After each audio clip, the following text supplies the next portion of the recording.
Da eisiau dros can cyn i fi gychwyn yn swyddogol. Gai nodi dau, Tudur Jones.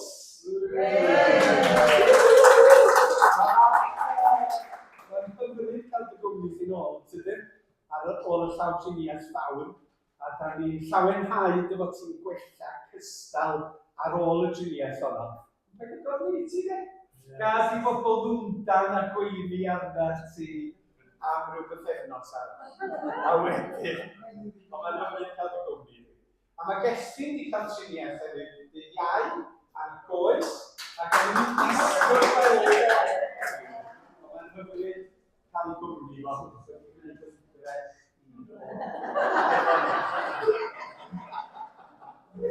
Llwyddio yn y Romulus, dwi'n dweud. Da ni eisiau mynd dros hon, mor brydferth ar y bryniau. Mae'n gan hyfryd lle. Ond pan maen nhw'n hitio chi'n ystod yr addoliad, a chi'n gwybod beth sy'n digwydd, mae'n chwythu gweithio. Felly, dywch chi wrando gyntaf ar yr alaw, a wedyn na ni fentro gan ei pennill a hitgan, wedyn na ni gychwyn yn swyddogol ar y gwasanaeth. Catrin.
Gai gwahodd Jill i gyhoeddi.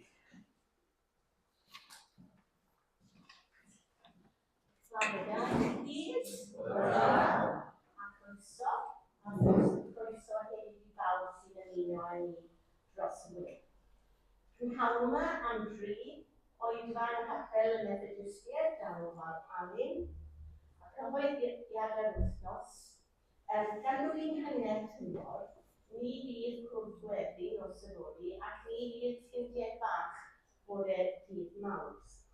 Ond bydd y cylch yn cyfarfod yng Nghaerdydd Roundabout am hanner awr wedi 10 bore dydd Mawrth, coffi, cacen a chymdeithas. Dydd Mercher, Liz a Joy, bydd yn rhan o'r tîm bydd yn gwasanaethu'r digartref yn y Sogledd Glir rhwng 12 a 2 o'r gloch yn y Tabernacl, a diolch ddim am ei gwaith. Nos Fercher am hanner awr wedi 7.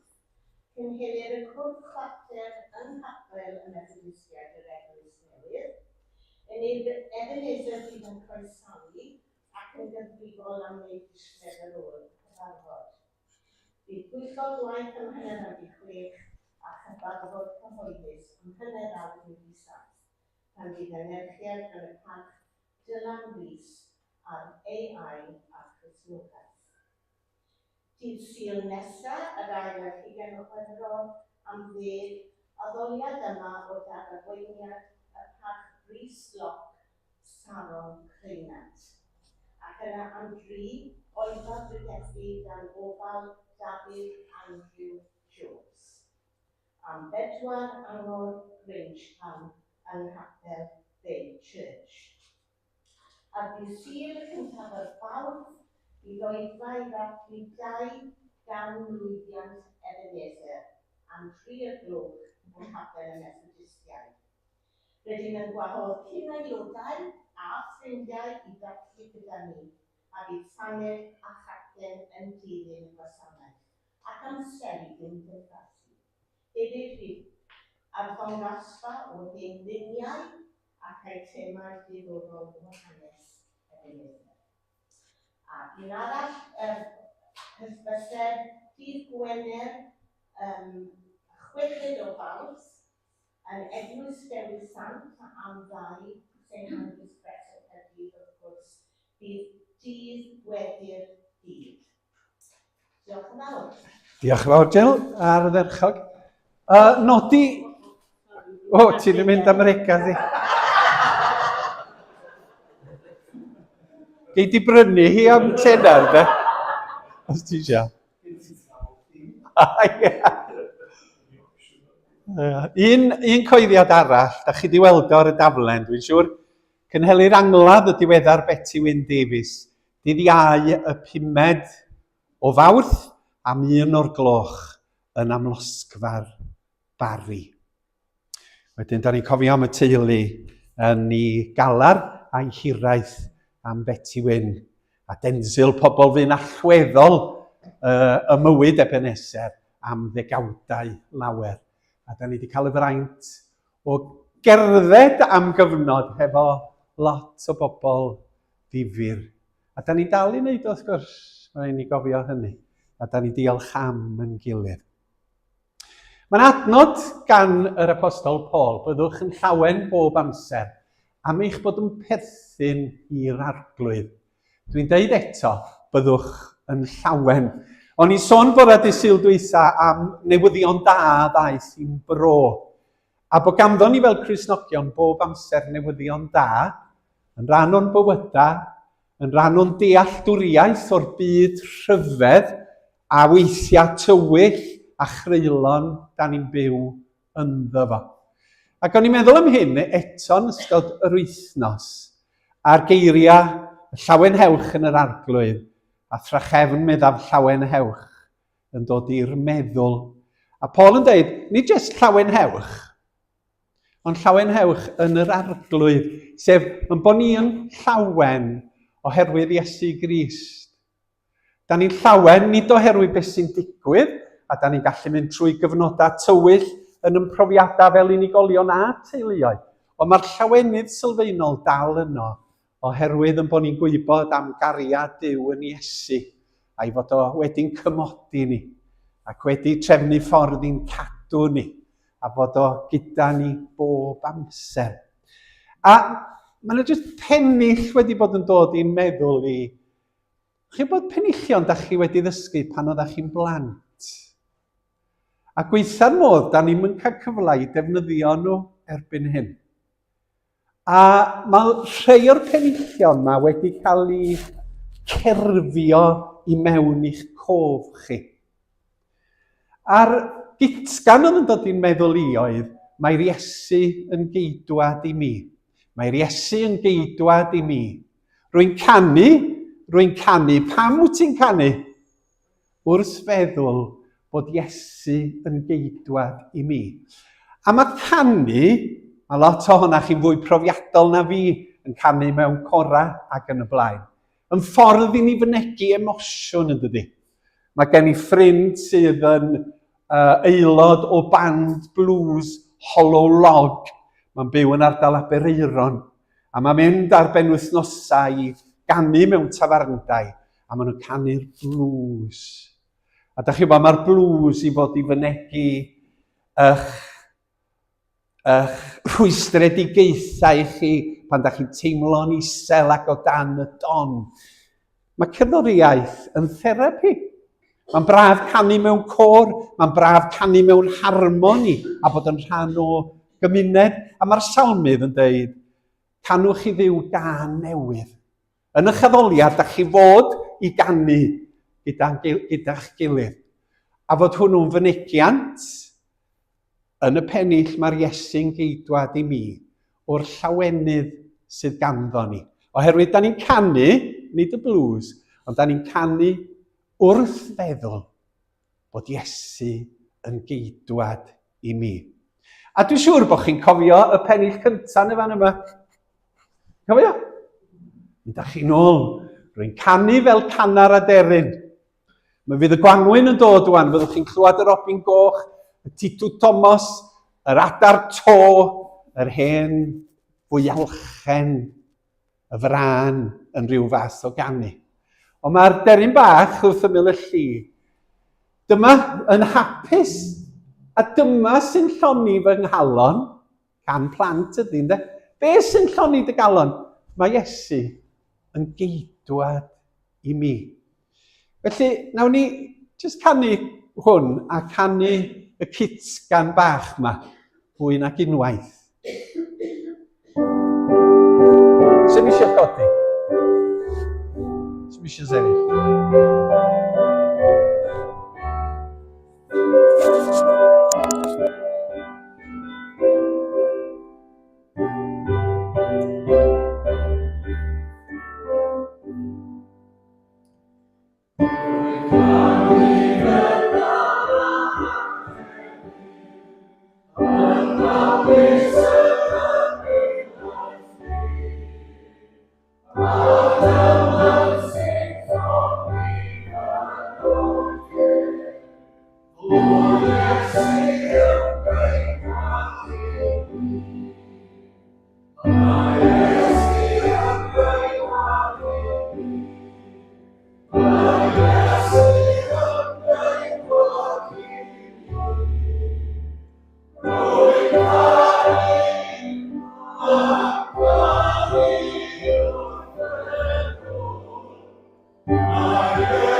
Dwch chi ni weddio, Arglwydd, da ni diolch i ti am gyfla i ddatgan ac i lawenhau fod yr Iesu yn geidwad i ni. I ganu gyda'n gilydd, dy fod ti'n Dduw mawr a bendigedig sydd yn dod â'i achawdwriaeth i ni yn yr Iesu. Yn Dduw sydd yn gwneud ni yn llawen, nid hefo llawenydd chwerthingar arwynebol, ond hefo llawenydd dwfn sydd yn deillio o'r ffaith bod Iesu yn geidwad i mi. A beth bynnag da ni'n ei wynebu heddiw, beth bynnag ydy'r treialon yn ystod yr wythnos sydd i ddod, Beth bynnag ydy'r problemau a'r gofidia sydd yn gwasgu ar yn meddyliau, mae'r gan yn parhau yn yn calon. Mae'r Iesu yn geidwad i mi, rwy'n yn canu wrth feddwl fod Iesu yn geidwad i mi. Llawen hewch yn yr arglwydd, a thrachefn meddaf, llawen hewch. Mae'r penillion ma'n dod nôl, dydyn, o'n plentyndod ni yn aml. Jyst atgoffa chi o rhywbeth, dydd Mawrth mae y grawys yn cychwyn. Mae grawys yn dod o'r Lladin, dwi'n gwybod sut, maen nhw'n dweud bod nhw'n dod o'r gair quadragesima. Ac os da chi'n dweud quadragesima yn gyflym, mae'n troi'n crawys. A mae'r geiriau sydd ganddo ni, Lent ydi grawys yn Saesneg, ynddo? Rhwng dydd Mawrth crempog, neu dydd Mawrth ynyd, a mae'r gair ynyd yn dod o'r gair Lladin initia, sy'n golygu y cychwyn. Initial. Gair arall yn dechrau fo sy'n Saesneg. Init. Initial. Gair arall am cychwyn yn Saesneg.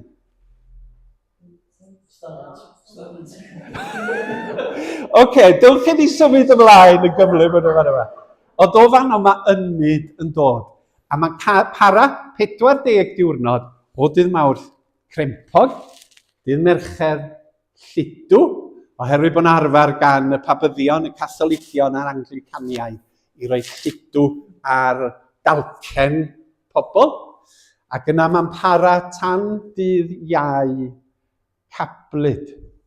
A mae Cablyd yn dod o'r Lladin, y diwrnod oedden nhw'n siafio penna mynaich yn ôl y sôn, ac yn golchi traed.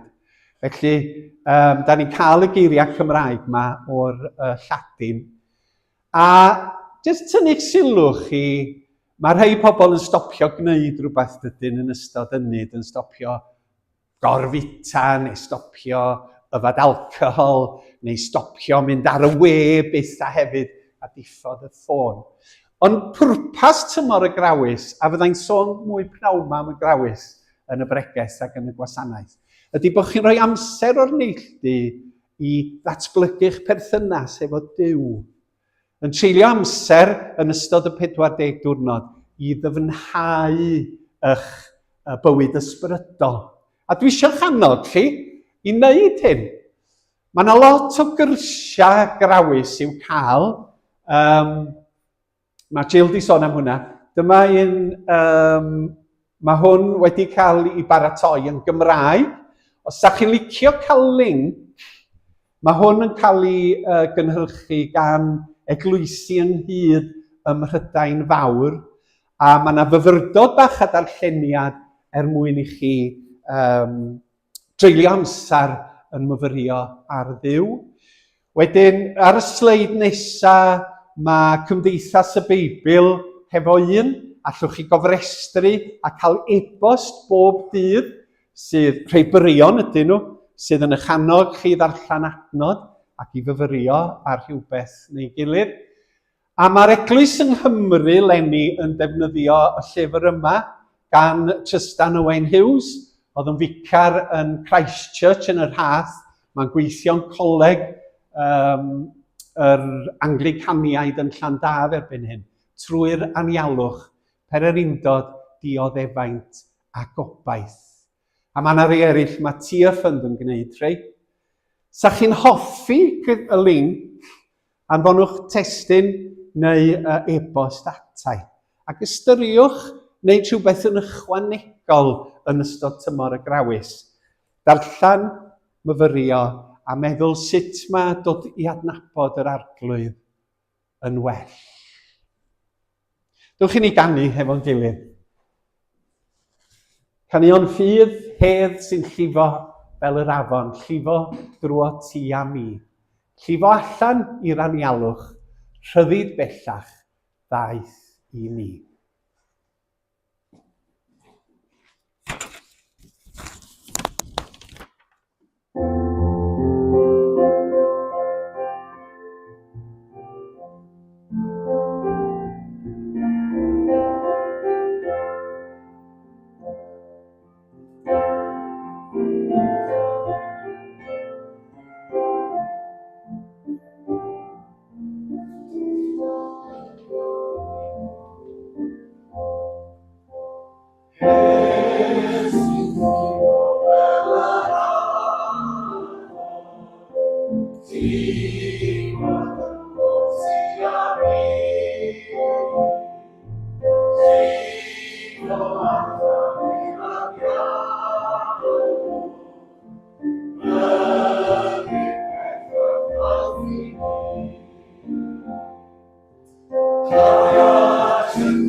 Rwan, da ni'n dod at y cwestiwn ola bore yma am y tro. Da ni wedi edrych dros gyfnod o 2 blynedd bob hyn a hyn. At gwestiynau oedd Iesu wedi ofyn i bobl. A dyma'r cwestiwn, llun pwy ydy hwn? Neu be oedd yn y Western Mail oedd pen pwy? Ac oedd arfon yn meddwl bod fi'n mynd i sôn am ben Ioan Fedyddiwr bore yma. Ond nid yw'r cyfeiriad yna, dwi'n mynd. Sil dwytha mi oeddan ni yn delio efo cwestiwn. Ydych chi'n cofio be oedd y cwestiwn?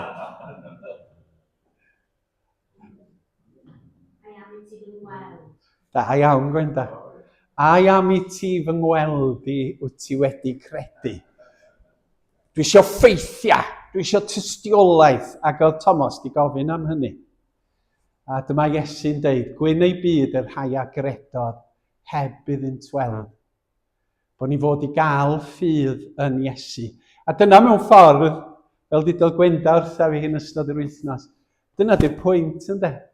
Mae Duw isio ni gael ffydd ynddo fo, ac i ymddiried ynddo fo. Mae'r dystiolaeth i'w gael yn y Testament Newydd gan lygad dystion.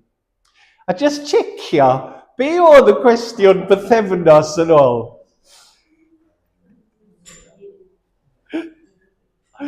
Fyddai'n defnyddio hwnna mewn pregas yn rhywle arall, ne? Be ddigwyddodd bythefnos yn ôl? Na, wythnos dwytha. Come on, da chi'n cofio tro yma? Na, wyt ti'n dal i gysgu? Di hwnna'n 2 wythnos yn ôl? Gynnwch chi go gwell na mi. 2 wythnos yn ôl. A wyt ti'n gysgu. Felly mae'r cwestiynau yma, da ni wedi delio hefo nhw, yn gwneud i ni feddwl am Iesu a'r ffordd mae o'n siarad ac yn herio ac yn gofyn cwestiynau i bobl. Felly dyma'r ola am y tro, llun pwy ydy hwn. A'r cwestiwn dwi'n ofyn ydy, sgynnoch chi unrhyw syniad lle mae y cwestiwn yma'n cael ei ofyn? Pardon? Ceiniog. Da iawn. Mae Iesu yn gofyn i'r bobl sydd yna, tir da ceiniog i mi ddangos i chi. Dawn ni at hynny yn y munud. A dyma'r cyd-destun yn y fan yma, nawn ni ddarllen hwn efo'n gilydd, 2 sleid, o Efengil Marc. Nwch chi ddarllen hefo fi. Wedyn, dyma'r arweinwyr Iddewig yn anfon rhai o'r Phariseaid a rhai o gefnogwyr Herod gyda'i gilydd at Iesu. Roedden nhw eisiau gael i ddweud rhywbeth fyddai'n gael i drwbl. Dyma nhw'n mynd ato a dweud, athro, da ni'n gwybod dy fod di'n onest. Ti ddim yn un i gael gydylanwadu gan bobl eraill, dim ots pwy ydyn nhw. Rwyt ti'n dysgu ffordd Duw ac yn glynu wrth yr hyn sy'n wir. Felly, dywed wrtho ni, ydy'n iawn i ni dalu trethi i lywodraeth Rhufain. Ddyla ni eu talu nhw neu ddim. Ond roedd Iesu'n gweld eu twyll yn iawn. Pam da chi'n ceisio nalu, meddai wrthyn nhw? Dewch a darn arian i mi. Dyma nhw'n rhoi un iddo, a dyma Iesu'n gofyn iddyn nhw, llun pwy ydy hwn? Am bwy mae'r arysgrif yma'n sôn? Cesar, meddan nhw. Felly, medda Iesu, rhowch beth sydd biau Cesar i Cesar, a'r hyn sydd biau Duw i Dduw. Roedden nhw wedi syfrdanu yn llwyr ganddo. Felly dyna cyd-destun y cwestiwn yma sydd yn codi. Mae yna ddwy garfan o bobl yn mynd at yr Iesu, a be maen nhw eisiau gwneud ydy faglu fo, mwyn i ddal a'i arestio a'i gosbi. Oherwydd doedden nhw ddim yn hoffi Iesu, oherwydd bod o'n dysgu pethau oedd yn aflonyddu ar bobl. Ac oedd y Phariseaid yn dweud i fod o yn dysgu celwyddau oedd yn groes i'w dealltwriaeth nhw o Dduw ac o gyfraith yr Hen Testament. Mi oedd pobl yn cyfieithiad Beibl Cymraeg Newydd o'r enw'r Herodaniaid. Mi oedden nhw yn Iddewon oedd yn credu na'r ffordd i cenedl yr Iddewon oroesi oedd i gyd yn ffurfio'n llwyr hefo y rhai oedd wedi gorchfygu nhw, sef y Rhufeiniaid. Ac oedden nhw, cadwch yn dawel, peidiwch gwrthryfela, mi nawn ni oroesi yr ymerodraeth Rhufeinig sydd wedi'n concro ni. A mae cenedloedd yn gwneud hynny hefo'r gormeswyr. Na ni gyd yn ffurfio, na ni ddim codi twrw, a fydda ni'n iawn. Ac yna'r Phariseaid, da ni'n clywed lot am y Phariseaid. Oedd y Phariseaid yn urdd o ddynion oedd yn cadw'n fanwl at llythyren y ddeddf. Ac oedden nhw'n gosod eu hunan mewn safon uwch na phobl eraill ac yn edrych yn feirniadol ar bobl. Ac yn dweud, dwi ti ddim yn gwneud y peth a'r peth, dwi ti ddim yn talu'r degwm, dwi ti ddim yn ufudd i'r hen gyfraith. Ac mi oedd agwedd rhai o'r Phariseaid yn dan ar groen Iesu Grist. A da ni wedi clywed am y gwrthdarodd yn digwydd yn aml rhwng Iesu a'r Phariseaid. Da chi'n cadw at fanylion y gyfraith, ond da chi anghofio ysbryd y gyfraith sydd yn ymwneud â chyfiawnder, a chariad, a gras, a maddeuant. A dyma'r ddwy garfan ma'n dod at ei gilydd yn y stori yma, oherwydd doedden nhw ddim yn licio Iesu Grist. A mae'r rhyfedd sut mae gelyn cyffredin weithiau yn uno pobl sydd â barn wahanol. Ac yn aml mae cymdeithas yn chwilio am elynion mwyn trio uno i pobl. Da ni'n byw mewn oes lle mae yna gyflwyno pobl fel gelynion. Mae rhaid ni wario lot mwy ar arfau ar hyn o bryd oherwydd Rwsia, pobl ddrwg, pobl gas, pobl anymunol, oherwydd Tsieina. Fedrwch chi ddim ymddiried mewn Tsieineaid. Mae rhaid ni gael arfau a bomia a byddinoedd. A mae pobl yn uno yn erbyn y gelyn mwyn hyrwyddo i barn a'i safbwynt nhw. Mae yna dueddiadau gwleidyddol ar hyn o bryd sydd yn gwneud gelynion o bobl ddiarth, pobl o genhedloedd gwahanol, pobl o liw gwahanol, pobl o ieithoedd gwahanol. Da ni ddim yn hoffi'r bobl yna. Mae rhaid ni gael mudiad gwleidyddol sydd yn gwrthwynebu y bobl yma sydd yn mewnfudo ac yn newid yn cymdeithas ni. Felly mae'r broses o uno pobl drwy gael gelyn cyffredin yn hen un oherwydd yma sydd yn digwydd yn y stori yma. Yr Herodaniaid a'r Phariseaid o ddim yn rhy hoff o'i gilydd mewn gwirionedd, yn dod at ei gilydd mwyn cael gwarad o'r arglwydd Iesu Grist. Rwan ta, dewch i ni gael y sleid nesaf. Dyma sydd yn digwydd yn rhediad yr hanes yma. Ar y dechrau, dyma nhw'n dod at Iesu ac oedden nhw'n 60 i gyd. Da chi fa? Yn ddigon gwaraidd a neis. Wedyn dyma'r arweinwyr i ddewig yn anfon rhai o'r Phariseaid a rhai o gefnogwyr Herod gyda'i gilydd at Iesu. Roedden nhw eisiau gael ei drwbl. Dyma nhw'n mynd ato a dweud, Athro, da ni'n gwybod dy fod ti yn fwy da. Da ni'n gwybod dy fod ti yn fwy onest. Ti ddim yn un i gael dy ddylanwadu gan bobl eraill. Diolch moch pwy ydyn nhw. Rwy ti'n dysgu ffordd Duw ac yn glynu wrth yr hyn sy'n wir. Felly, dewch i ni ofyn cwestiwn wrtha ti. Ydy o'n iawn i ni dalu trethi i lywodraeth Rhufain? Wan ta, mi oedd yr Iddewon wedi cael ei concro gan y bobl yma. A mi oedd ymerodraeth Rhufain yn codi treth ychwanegol ar genhedloedd oedden nhw'n ei concro. A felly mae'r cwestiwn yma'n gwestiwn slei mewn gwirionedd mwyn trio baglu Iesu Grist fel ei bod nhw yn gallu gyhuddo fo o fradwriaeth unau'n erbyn Rhufain neu yn erbyn cenedl yr Iddewon. Cyflog arferol dyn yn y ganrif gyntaf, medda nhw i mi, oedd 1 denariws, rhyw 1 darn o arian. A dyma Iesu'n gofyn iddyn nhw, sgyn rhywun chydig darn o arian i mi, ddangos rhywbeth, object lesson, maen nhw'n gwbl feiblaidd. A da ni'n neidio 1 sleid, mae gennau lun o denariws o'r ganrif gyntaf. Yr geiniog, mae di mynd, dyma hi, denariws. Fwy na thebyg, un o'r rhain oedd gan yr arglwydd Iesu yn ei law. Mae o'r cyfnod, a mae'r geiriau Pontifex, gwneithurwr Pontiau, Pontifex, Maximus, gwneithurwr Pontiau gorau, mwyaf, neu archoffeiriad. Pontifex yn yr Eglwys Gatholig ydy archoffeiriad. Gwneithurwr Pontiau. Mae nair del yn dydy am arweinydd o mewn i'r eglwys, gwneithurwr Pontiau. A dyma oedd ar y geiniog. Ar ochr arall mae pen Tiberius, Augustus, da chi'n gweld Augustus, a yma yna. A fama mae o ar yr orsedd.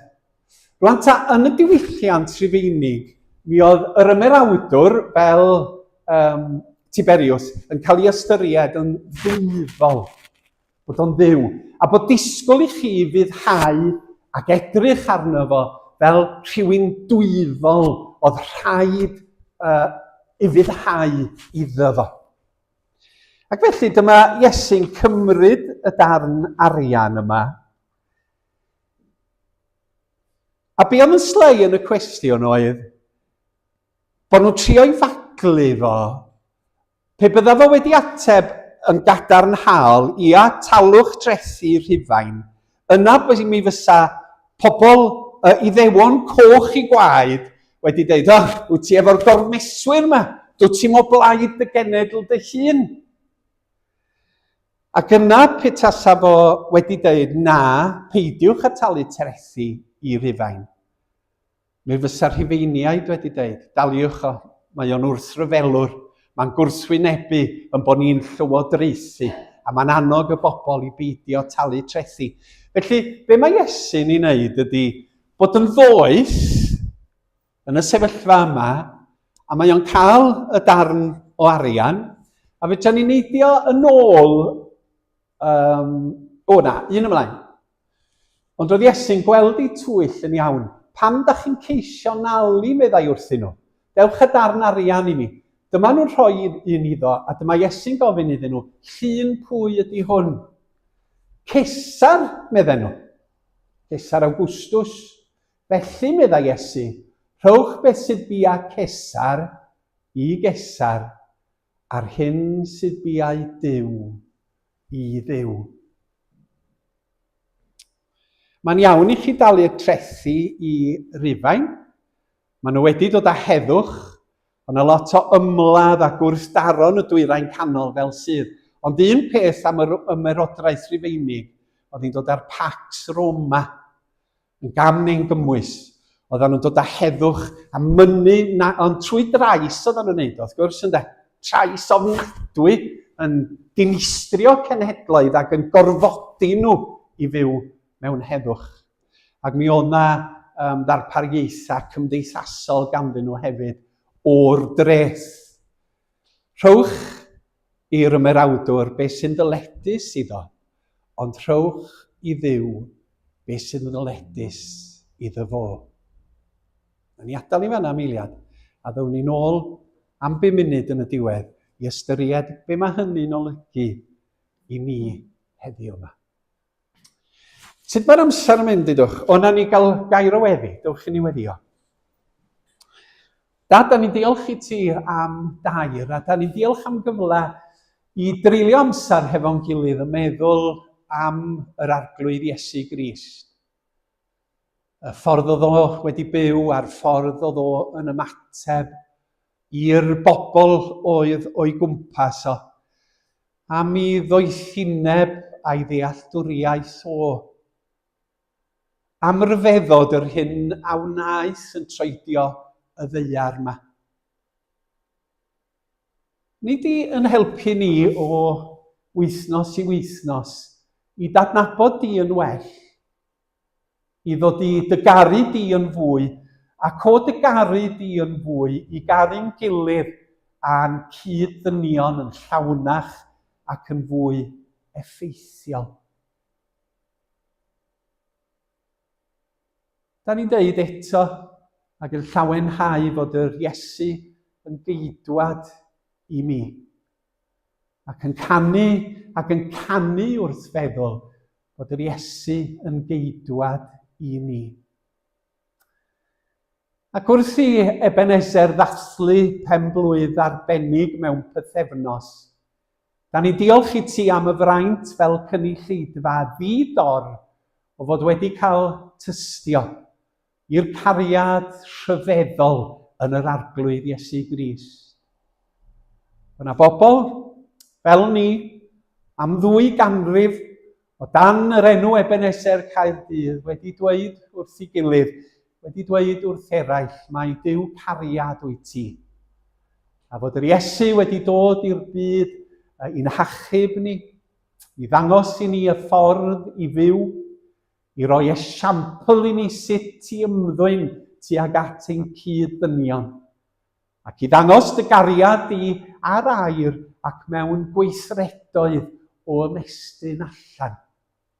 Da ni'n rhyfeddu at hynny ac yn ymwybodol ar hyn o bryd o'r olyniaeth yr ydyn ni yn rhan ohoni o'r 620 o bobl ddaeth y mis Mawrth 1826 I ffurfio eglwys newydd, I blannu cynulleidfa newydd yn y dref hon sydd wedi datblygu'n brifddinas ein gwlad.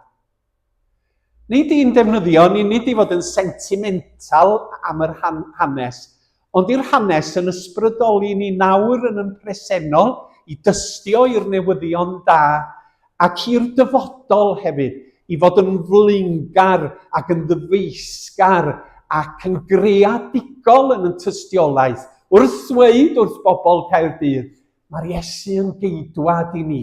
A da ni am I chitha hefyd ddod I ffydd, ddod I gylch I gariad, ac I sylweddoli fod o'n geidwad arna chi hefyd drwy ffydd.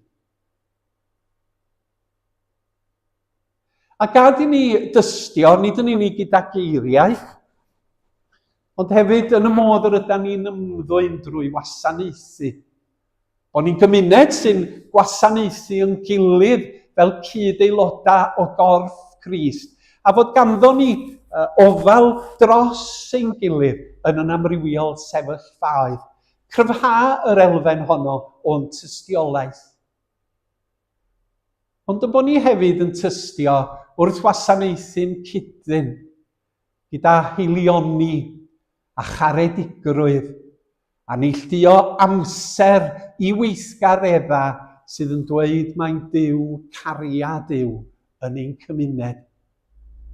A da ni diolch am y fraint da ni'n gael o wneud hynny drwy ffrindiau bach, drwy y gornel glud, drwy agor y llyfr, drwy Llanllanast, drwy gefnogi elusennau, a thrwy gyfraniadau unigolion yr eglwys hon. Am bod ni'n trwy hynny yn dangos pwy yw yn ceidwaid. Adnewyddad y waith yn y ddinas, adnewyddad y waith yn arbennig yng Nghymru a'r drothwy Gwyl Ddewi, adnewyddad y waith yn y byd yma, fel bod y newyddion da yn lledu unwaith eto, ac yn dod â iachawdwriaeth, yn dod â chyfiawnder i'r tlodion a'r bregus, a'r sâl, a'r anghennus. Wedi o'n dros yn gilydd, dros yr rhai sydd yn glaf, dros yr rhai sydd mewn ysbyty, sydd wedi bod mewn ysbyty, sydd yn cryfhau yn sgil llawdriniaeth. Da ni diolch am yr ysbytau ac am y gweithwyr sydd yn gweini yn ysbytau, nyrsys, doctoriaid, gofalwyr, glanhawyr. Da ni diolch am yr ymchwilwyr sydd yn gwneud gwaith arloesol i goncro salwch ac i ddelio hefo briw. Cliw yn gweddi. Da ni'n cyflwyno'n teuluoedd i ti, lle bynnag maen nhw bore yma. Yr rhai sydd yn agos a'r rhai sydd yn crwydro ar hyd a lled y Prydain ac ar hyd a lled y byd. Gofynnwn yn enw'r Iesu, a'n dysgodd i weddio gan ddweud, ein tad.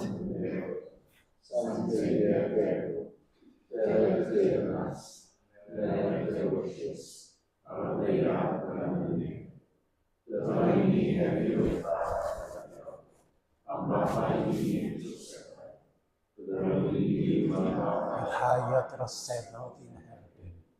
A ffaith dwi'n braw, ond blaen mi agw. Oherwydd iddo ti yw deyrnas, a'r gallu a'r gofaniaeth. Amen. Diolch yn fawr. Yn ystod yr 5 wythnos dwytha, dwi wedi trio amrywio patrwm o Wyddfa y bore. Os di o'n un beth da neu drwg, dwi ddim yn gwybod. Ond yn y bore, da ni'n cael cyfle i wneud hynny. Os da chi eisiau Wyddfa cwbl draddodiadol, dowch am dri yn y prynhawn. Ond yn y fan yma, da ni'n trio amrywio, trio defnyddio caneuon gwahanol, dysgu rhai newydd. Fel nad ydym ni yn rhygnu mlaen yn yn hunfan mewn addoliad, fel sydd yn gallu digwydd. Mae rhai pethau'n gweithio, mae rhai pethau sydd ddim yn gweithio. Ac os oes ganddo chi sylw, neu bod chi wedi gweld rhywbeth mewn eglwys arall, a da chi'n meddwl, allan ni drio hynny yn Ebenezer. Didwch wrtha fi, didwch wrth un o'r arweinyddion a'r diaconiaid, fel yn bod ni'n addasu i beth chi'n ei feddwl hefyd, oherwydd cynulleidfa yda ni. Ac o'r dechrau, mae Ebenezer wedi bod yn eglwys gynulleidfaol, sef bod ni'n cyd symud. Nid unben ydy gweinidog, nid unbeniaid ydy diaconiaid, ond bod ni'n gydradd a bod sylw bob un ohona ni mor bwysig a'n gilydd. Dywch i ni ganu yr emyn ddari ni ymarfer, mor brydferth ar y bryniau ydyw traed yr hwn sy'n dwy'n gair Duw. Diolch Catrin.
Dach chi'n rhyfeddu fi weithiau wrth ganu rhain lle.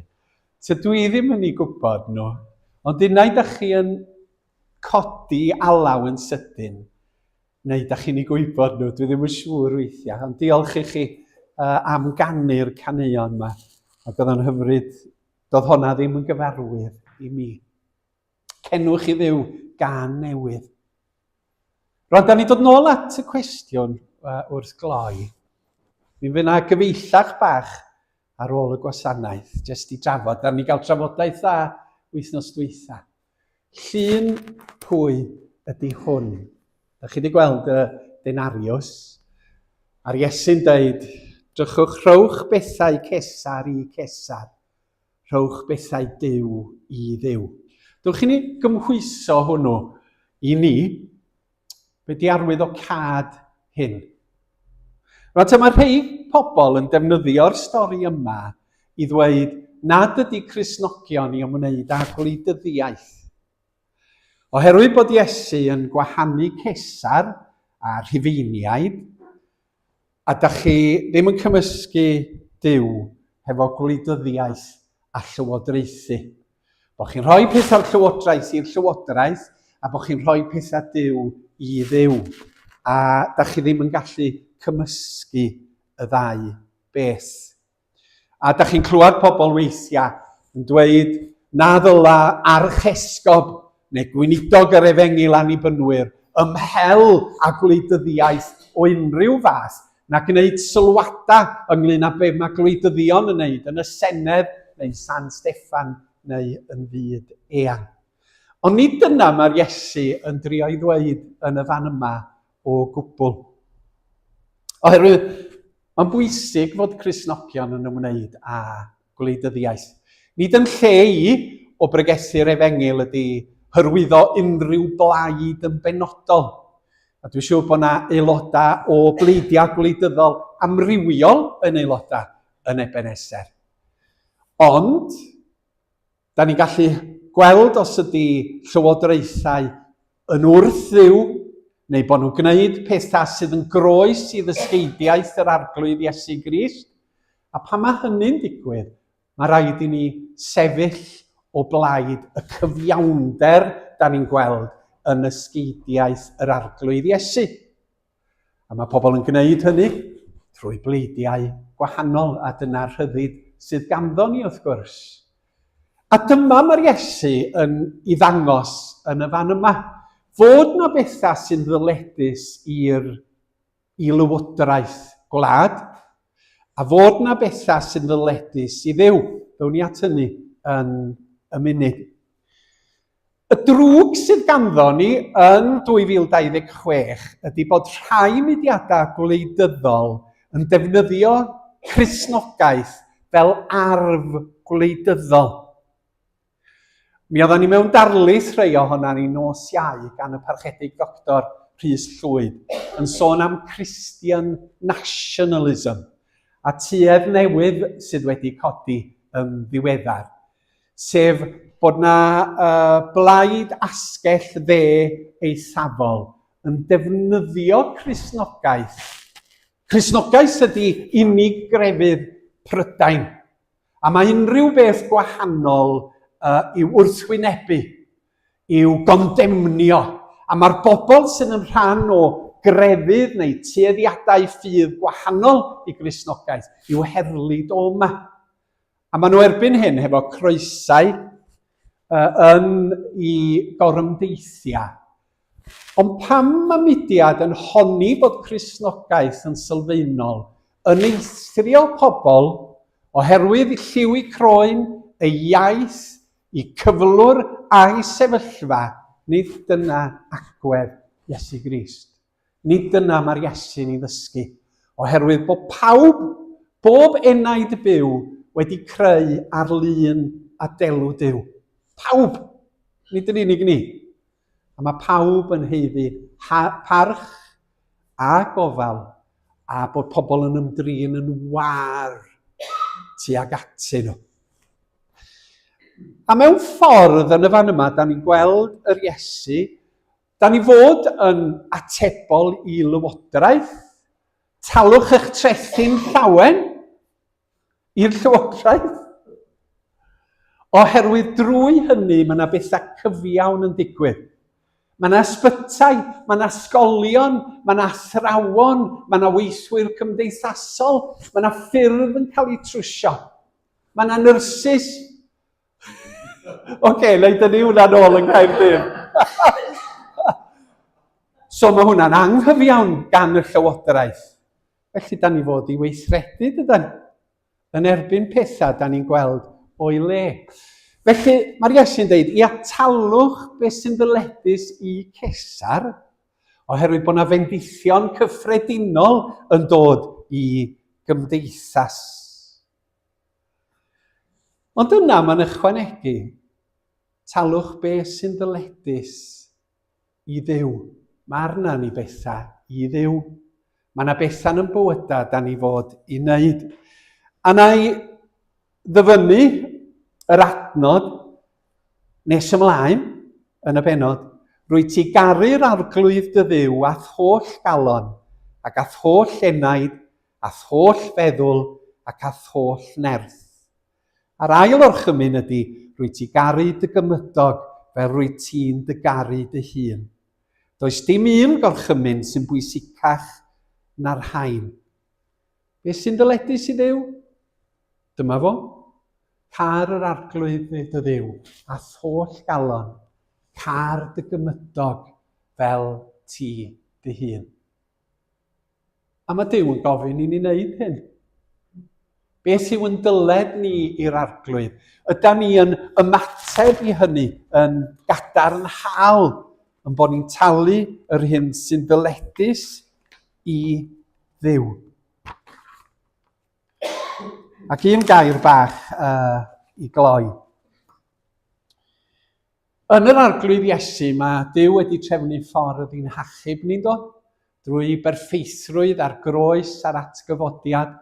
Mae'n galw ni roi ffydd ynddo fo, a mae'n galw i ni'w garu ac i caru yn cyd y dynion. A dyna sut mae Iesu'n ateb y cwestiwn, ddyla ni dalu'r trethi i Cesar.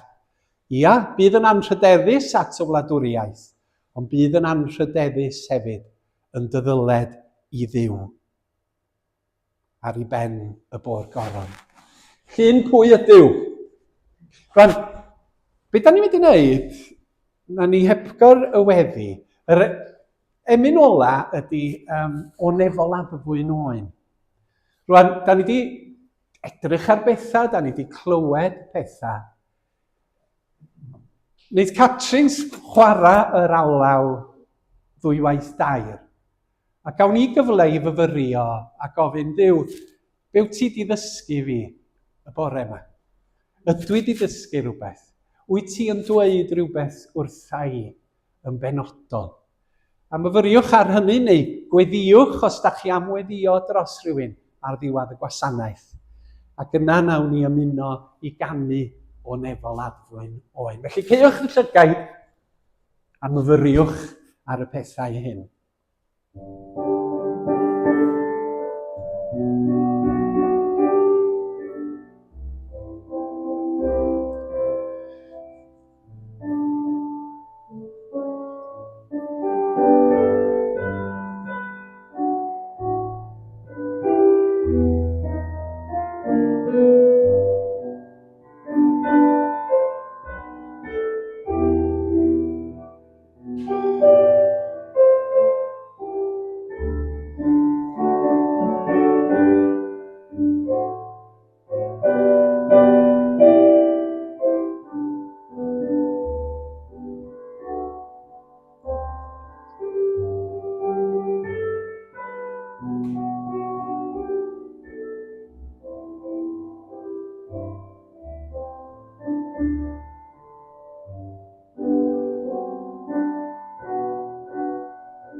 Dewch i ni ganu pan mae'r pennill yn cychwyn.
Hyfryd iawn, nodyn hyfryd o gan i orffen yn mawr. Gawn ni rannu'r gras efo'n gilydd bore yma. Gras ein harglwydd Iesu Grist, a chariad Duw, a chymdeithas yr ysbryd glân, a fydd o gyda chwios o'r awr hon a hyd byth. Amen. Mae yna baned cyfle i gymdeithasu a fydd yna gyfeillach i'r rhai sydd eisiau gofyn